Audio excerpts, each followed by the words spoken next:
สบายดีพี่น้องสบายดีสุขุทุกคนสมองสุบอลบ่มีหินบ่ทันหินเพชรเห็นอยู่บ่บ่เห็นบ่สบายดียามแรงๆพี่น้องเอ้ยหินเพชรมีอยู่แม่แก้วเดี๋ยวเขาลงหมองขางงัวผมบ่มาเด้อกินข้าวเด้อ กินแล้ว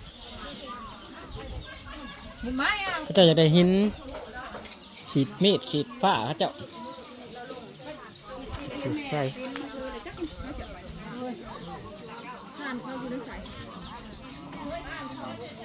พี่ป้าท่านอยู่พี่ป้า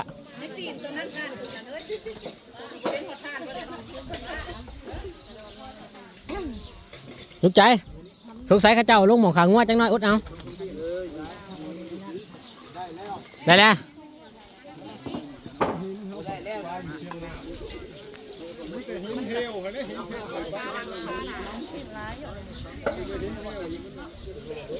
จังหวะเฮากับบริลงเบิ่งให้มันก็สิหลายอยู่ติมาเถอะ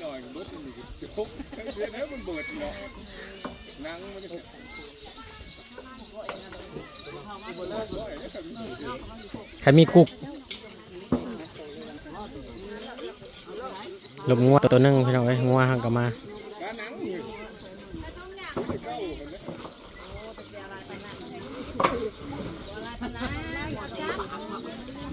ใช่ทุกอย่างมันต้องใช้เครื่องในมันก็ไปทำมามิตรชีพมันจะได้บอกพี่อ่ะเขาใจแล้วพี่อ่ะบอกเครื่องในมันก็ต้องช่วยเอาเลยเรื่องที่มันรู้มาสิเอาไว้สักก้อนตัวนี้มาสิเอาไม่ได้แล้วเอาตับมันเอาพี่อ่ะชื่อเด้อชื่อเด้อผมเมียนนะวะแล้วเอาตับมันไม่ใช่ผมเมียนนะวะชื่อเด้อและเขาจะว่าไว้ไว้จังหันอันนี้นะจังหันสันเพน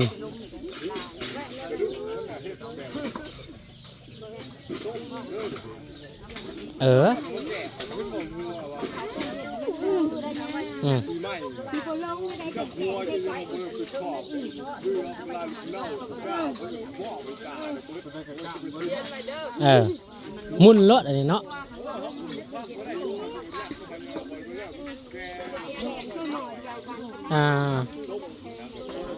บอกง่ายบ่ต้องให้ทิมเนาะ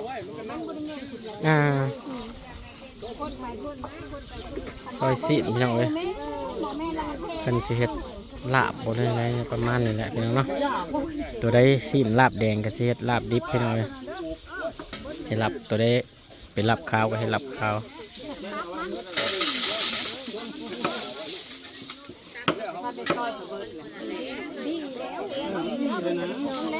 น้องจะพูดข้างนอกมันเลยเท่ๆเห็นง่ายเอาไว้เบิดเลยเอาไปไว้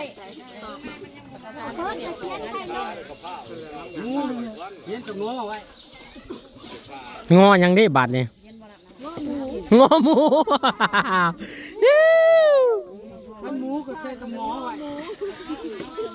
บอกแล้วมันถึงน้ำนะมันอันนั้นได้อันนั้นนะ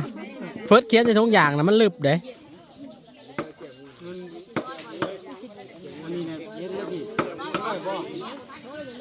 ซอยซีนพี่น้องเว้ย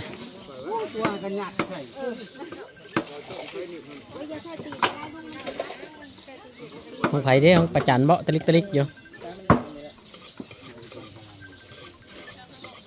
ตัวได้เป็นรับขาวให้รับขาวพี่น้องเนาะ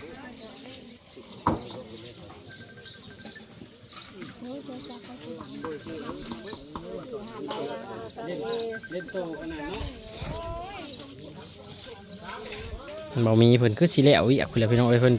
น้ำกระปุ้นเพิ่นแล้วเพิ่นเมื่อละแผนกแม่ครัว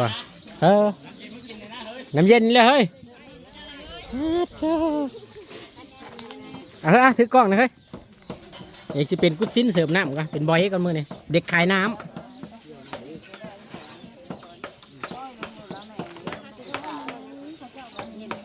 หิวไปน้ำนุ่นหิวไปตั้งให้เจ้า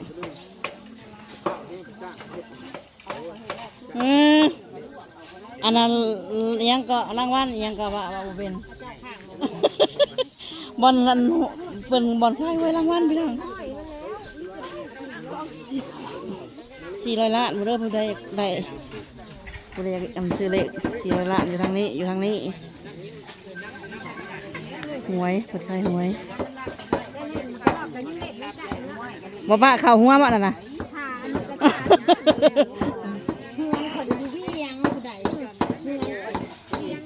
เขาเลขเป็นใครเลขรถไทยมันบ่มีตาแนะนำนะพี่น้องเห็ดอะไรละตัวเดียวมันบลายจำกัดแต่แล้วก็ขอบคุณคุณใจบุญทุกฐานที่ช่วยเหลือ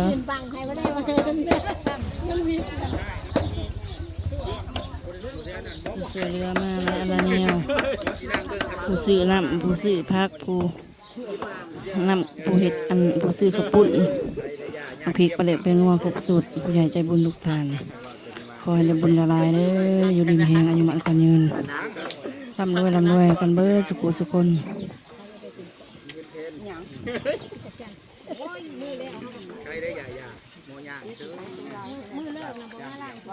อะไรเราอ่ะเงินเขาถึงจี้กูไล่เราเมื่อ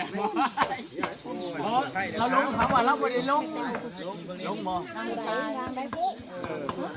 เราลงบ่เนาะก็ดีแล้วคนขันเท้านี่ว่าบุญย้อยเลยเนาะเราแถวบ้านเขาจะให้เขาตัดให้ใส่พริกนั่นแน่เราขายใส่พริกเร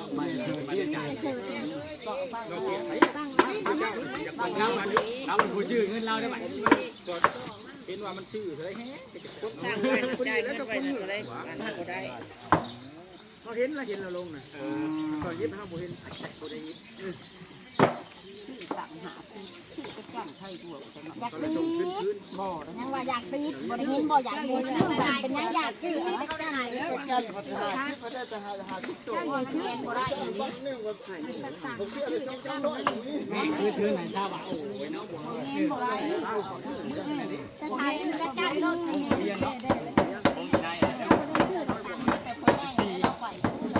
ให้ลำดวน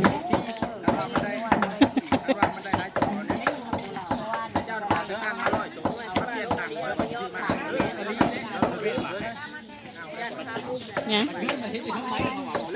ซ้ำเลยครับเจ้านี่ซ้ำใครซ้ำใครซ้ำมาใส่ซีนไปลวกแล้วซ้ำห้ามก็ได้นะบ่ฮักจะซ้ำเนี่ย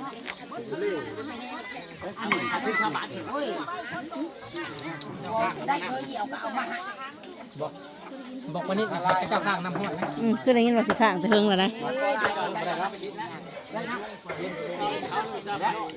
เอาว่าท่านนี่น้ำดี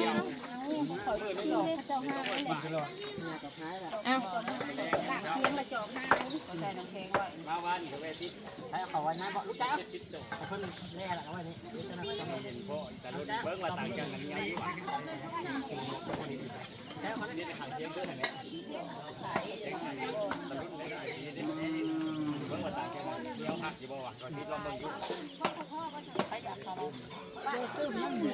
เนี่ยปะดาวพ่อได้ไปใช่ด้วยใช่อีกคนพ่อได้ไม่ไปทำอะไรกะทางมูนำเนาะป้าเนาะ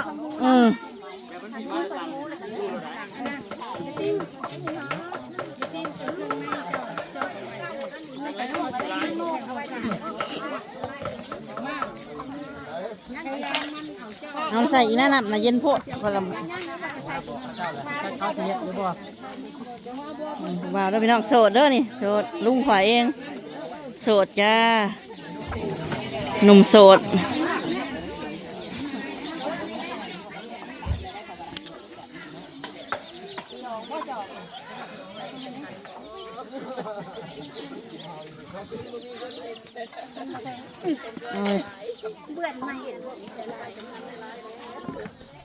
เขียดยังพี่น้องบริซ้อยซีน้องข้าวจักบาทดอกหักย่างจะเป็นวินเลยนี่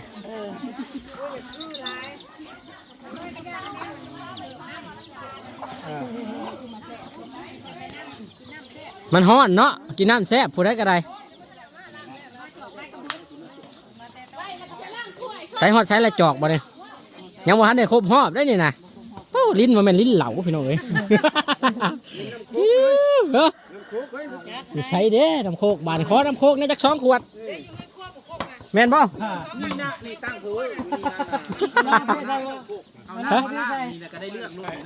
จังหวะเพิ่นเอามาชนะเอาอะไรได้เนาะพี่น้ำเย็นจักลักกับบุลักกับเพเลยเฮ้ยเฮ้ยบอกน้ำเย็นเอาให้แม่ต้นกล้าก็ได้ลักนี่เสียผ้าเสื่อมโทรม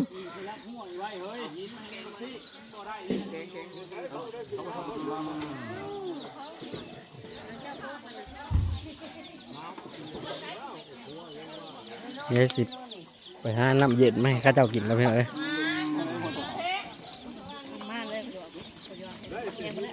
ฮะยังเข้าใจเอาไว้เส้นนี้ก่อนพี่น้องเอ้ยหาน้ำเย็นหาน้ำอันนี้ก่อนบ่ทันออกง่ายดอกซีนยังหลายอยู่เดี๋ยวจัดเอาแล้วนะโดยก่อยพี่อ่ะไม่ใช่ก่อยพี่อ่ะก่อยแจ้วท้า